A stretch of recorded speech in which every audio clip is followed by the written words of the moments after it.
Information, visit peacefilm.com. Be involved. Attend the 2011 Global Peace Film Festival.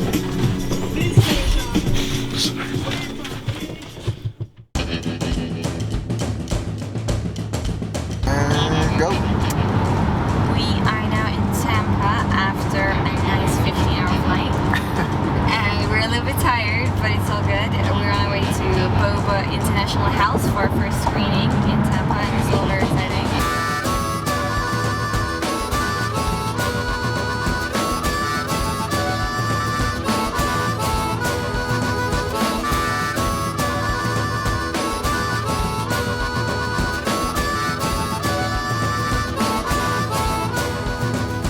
We have our two guests, Guy and Heidi, who just arrived from the UK.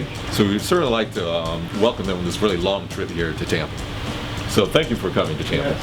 We are here at Florida Gulf Coast University. It'll be interesting to see what they think about the film. I just wanted to say I think you guys were really inspirational to students wanting to make a difference, and I think that you guys really show that students can make a difference.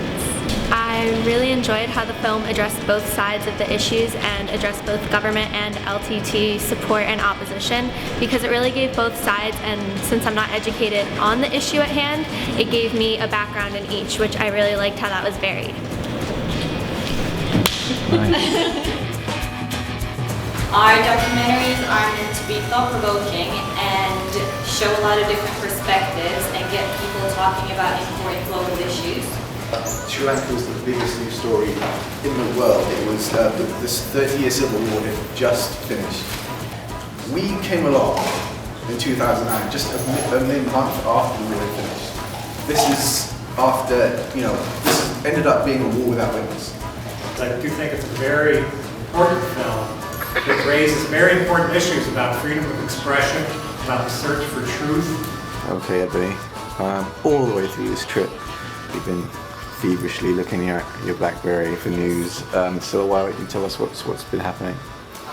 So Troy Davis is an inmate on death row for killing a white police officer in Savannah, Georgia. He is a black man. There is serious doubt against his case. 7 of the 9 witnesses have recanted their testimonies. And their testimonies were good enough to put him on death row, but have not been good enough to take him off of death row. And he is up for execution tonight. His time to be executed was 7 o'clock. It has been extended to 8. It is now 7:46, and I'm still looking at my BlackBerry all the time. There are vigils going on all over the world, actually, for Troy, and we're just really hoping that they make the right decision. When there's doubt, there just should be no execution, and that's just the bottom line. Well, there's some anxiety about whether or not Troy Davis's case has been reprieved temporarily, permanently, or whatever. We're still trying to figure that out.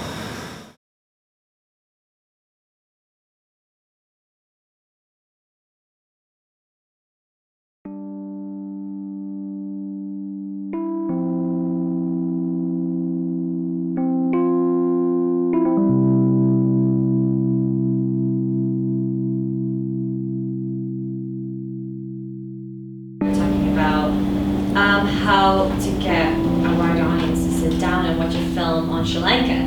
So it was a conscious choice to make it as much about our journey, because we did change a lot during that time. I was in between going into an acting career and doing this, and I ended up doing this film and then going into human rights in totally different ways. So it changed us a lot as people. This was one of the best documentaries I've seen here so far. Very honest and just very motivating to think critically about the media and journalism. The film raised a lot of questions for me about first human rights and what the condition of the people in the camp. I really enjoyed how the progression of the film went from the journalistic point of view to the personal point of view. It was very moving. I like the fact that you were able to speak to a lot of people that were experiencing the violence and the war firsthand. So I appreciate the fact that you guys came so far to share your story. I thought it was a really refreshing take on a documentary. Usually you see these kind of tragedies, and like the media has it like kind of as a black and white thing where like you have to make sure that one person's the bad guy and one person's the good guy. And I thought what was really interesting about this film is that it really let you think analytically for yourself after getting all the facts, and just wonder like what do you believe about this? Like it's such a gray issue on both sides, and I thought it was just a very interesting take on the documentary.